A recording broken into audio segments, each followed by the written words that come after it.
চলবে না, চলবে না, চলবে না, অঙ্গনাদি নিয়ে দুর্নীতি চলবে না, চলবে না, চলবে না।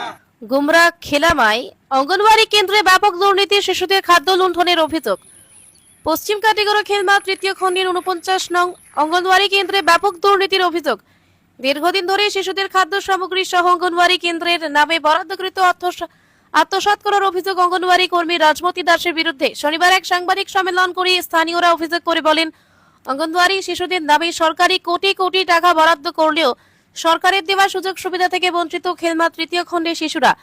গ্রামে নামমাত্র রয়েছে অঙ্গনওয়াড়ি কেন্দ্র, কিন্তু কাজে কিছু নেই। ঘরের চারপাশে দেওয়াল থাকলেও উপরে নেই ছাদ, সেখানে শিশুদের বসার মতো নেই জায়গা। তাছাড়া নিয়মিত অঙ্গনওয়াড়ি কেন্দ্রে অনুপস্থিত থাকেন সেই কেন্দ্রের কর্মী রাজমতি দাস।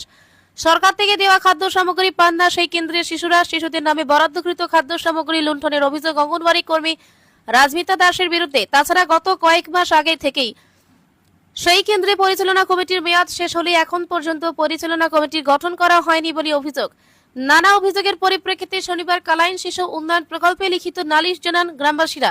তদন্ত করে অঙ্গনওয়াড়ি কর্মীর বিরুদ্ধে ব্যবস্থা নিতে প্রশাসনের কাছে জোরালো দাবি জানিয়েছেন তারা। বিগত 10 বছর ধরে স্কুলের এই অবস্থা। এটা কি তা অঙ্গনাদি সেন্টার নেই? হ্যাঁ, এটা অঙ্গনাদি সেন্টার। বিগত 10 বছর ধরে এই অবস্থা।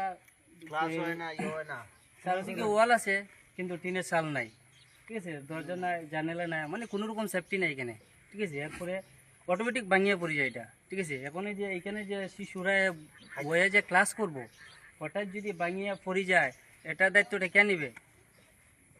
এটা নিয়ে অনেক দুর্নীতি চলে। তারপরে অঙ্গনাদি বাচ্চাদের যে খানিতে এসেছিল, এর মধ্যে 1 বস্তা চাউল বিক্রি করে দিয়েছে বাইরে বাজারে। দাস বাড়ি বাড়ি হইলো খেলমা তৃতীয় গাক্তিবার। কি তো হয়েছে? হয়েছে এইখানে আজ 5 বছর যাবৎ অঙ্গনাদির যে কোনো ক্লাস হয় না বা বাচ্চারা খানি দানি কিচ্ছু হয় না, এটা সব মারিয়া দাঁড়িয়ে খায়। এই কারণে তার বিরুদ্ধে আমরা কমপ্লেন জানাই। দিছ হ্যাঁ, মানে একে কার বিরুদ্ধে কমপ্লেন দিছেন? ওই যে অঙ্গনাদি ওয়ার্কারের নাম কি তা? রাজমতি দাস। হ্যাঁ, বাড়ি কালমা পাট 3 গাটির পার। হুম, যে আমাদের এখানে মনে করো অঙ্গনাদির ব্যাপারে সবাই তো একটা এইরকম প্রবলেমের কথা কইলো। আর মহিলার মনে করো ডেলিভারি হওয়ার পরে একটা বাচ্চার প্রথম সন্তান হওয়ার পরে একটা টাকা পায়, তখন এই টাকাটা আমরা গ্রামের যত মহিলারা জিজ্ঞানি হয়, কোনো মহিলারা এই টাকাটা দেয় না। দেওয়ার যদি দিতে চায় তারা 2000-1000 টাকা দাবি করে। সাধারণ মানুষের 1000 টাকা দিতে পারে না, গতিকে আমরা গ্রামের মধ্যে এই ওয়াটো কোনো মানুষের টাকা পাইছে করি এখন পর্যন্ত প্রমাণ পাইছি না। ঠিক আছে। এটা কতদিন থেকে চলে রইল? আজকে মনে 5-7 বছর থেকে এরকম পাইতেছি। আমরা সব একে একে জিগাইছি, সবই এরকম প্রমাণ দিয়া যায়। ঠিক আছে।